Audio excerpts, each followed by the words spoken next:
Thanks very much, and thanks very much for inviting me to this session today.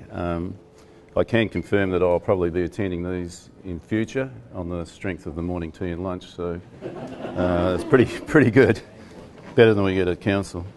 Look, I've handed out a paper that I wrote a little while ago, which does give some context to what I'm going to talk about today. I don't expect you to read it now, but I will be coming back to it as I talk this through, because towards the end of it there are references to actually two people that are here today, including Mayor Creevy and Mayor Smith. And it also refers specifically to when the Paranaturalist group was, if you like, officially launched at a national level by Mayor Samuels. So in fact, we have a formidable trio of mayors that have actually been representing this part of the WA coast now for some time. So the first point I wanted to make was that although this partnership isn't formalised, there isn't an MOU or there's no statutory kind of label to it. A partnership really has an informal way between these local governments from, if you like, Rockingham down to Busselton for some time. And we have a common interest because it is a vulnerable stretch of coast. It's what's called a soft coast, or part of the Swan Coastal Plain, that is vulnerable to particularly extreme events. So when we have something like a cyclone Albi, or we have a sequence of northwesterly storms, invariably we end up with infrastructure, houses, things like that tipping into the ocean.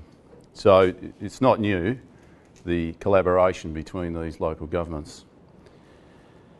The other thing that's occurred in this area, which is putting this whole issue on the agenda more and more, is that it is probably the most popular place in WA outside of Perth to live and work.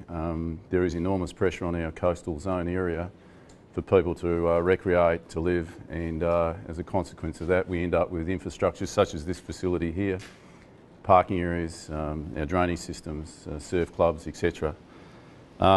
All of these things have become, if you like, vulnerable in the light of information that's now being provided by the IPCC in particular, and in more recent times the Commonwealth Government through their own analysis of coastal zone vulnerability and risk. For those that don't know, the first passed national assessment, which I think, I'm just trying to remember when that came out. It's at least a year old, I think, wasn't it, Penny? 2 years old. A couple of statements which I'll quote. The local government areas of Busselton, Mandurah, Rockingham and Bunbury have the highest level of risk in WA, and further said that the stretch of coast between Bunbury and Mandurah are the most vulnerable areas to coastal erosion.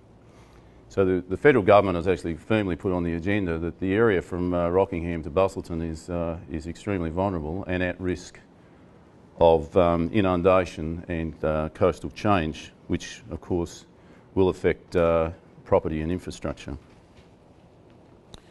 So the Southwest councils that I'll refer to have sort of gone into a heightened awareness of what is actually going on in terms of these global trends by virtue of the information that's been put out by the IPCC and the Commonwealth. And I'm speculating that the next assessment report that's due in, I think, in 2013 will be a real wake-up call for most coastal settlements around WA, primarily because I think they'll start factoring in the ice cap melting. So the other thing, of course, is that it's predicted that there will be an increase in the frequency of extreme events affecting this section of coast. And I think we've already experienced, whether it's directly related, but you'd have to say that we are already experiencing some increased frequency of those sorts of events. The handout that I've given you towards the back of it does make reference to the 2010, it is the 2010 Climate Adaptation Futures Conference that was held in the Gold Coast.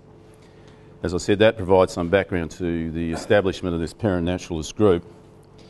Now, in that report, reference is made to a report to the Australian Coastal Council's. There was a reference to a report about the Australian Coastal Council's conference in Byron Bay, which Mayor Smith and Mayor Creevy. Oh no, Mary, I don't think you did attend that one, did you? You were in the Adelaide one. You were at that one. Both of them, yeah. And it was at that conference, which is almost exactly a year ago, that Mayor Samuels and also the CEO of the City of Rockingham actually raised this idea of a parent naturalist group. So for the first time, in a national sense, that idea was put on the national agenda. I might add there wasn't much behind that. That was pretty much a discussion between senior officers and the mayors, and it was thought that it was an opportunity too good to miss in terms of putting it out there, that we were a collective that was working together, and on that basis we had a much better chance of influencing policy agendas at a federal state level by doing it that way, as distinct from individual councils. So over the course of this past year, i.e.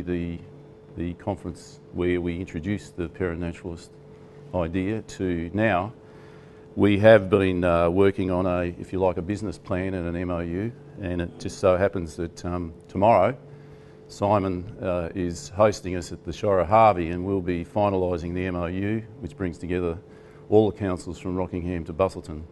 And that includes Shire of Dardanup. It's not all the shires that are directly, if you like, abutting the ocean, but certainly influenced by extreme weather events and or sea level rise through the coastal wetland system. So Shire of Dardanup's a good example. So we now have, we are very close to a formal position of these councils. What we will be discussing tomorrow and subsequently is a work plan whereby we'll be targeting specific research projects that we want to go forward with. One in particular that we're keen to progress is a regional vulnerability and risk assessment. I know Mayor Creevy earlier on made reference to the fact that the City of Mandurah is well ahead of the pack in terms of the work that they've done. They have done a local vulnerability and risk assessment. However, each of the councils between, say, Rockingham and Busselton are at different levels, if you like, of understanding of coastal processes and the impact of climate change. So we feel that it's an opportunity to bring together work that's been done, say Mandurah being with their information. Busselton have done some niche research in terms of modelling. I think I was just trying to remember the name of that particular piece of work. It's done by Matt Elliott from the Marine Division in Transport, just to get a better handle on which areas will be inundated in the event of sea level rise and extreme events.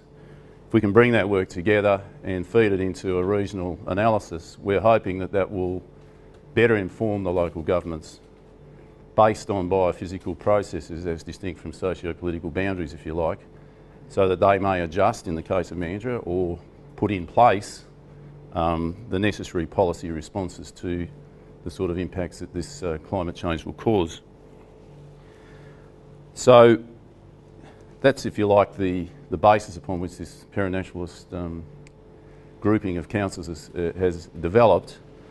I just will run through some of the key objectives of the group. Clearly, one of them is the research emphasis, but we think that by having the partnership, it would demonstrate a regional leadership to support effective advocacy at all levels of government. And I think that's extremely important. As I've mentioned, we have quite a lot of horsepower through three mayors, through Mayor Samuels, Mayor Creevy and Mayor Smith, who has been representing this area, as I said, extremely well for some time. However, having that as one group gives us, I think, a lot more clout, a lot more horsepower in terms of dealing with particularly federal bureaucrats and ministers and their staff.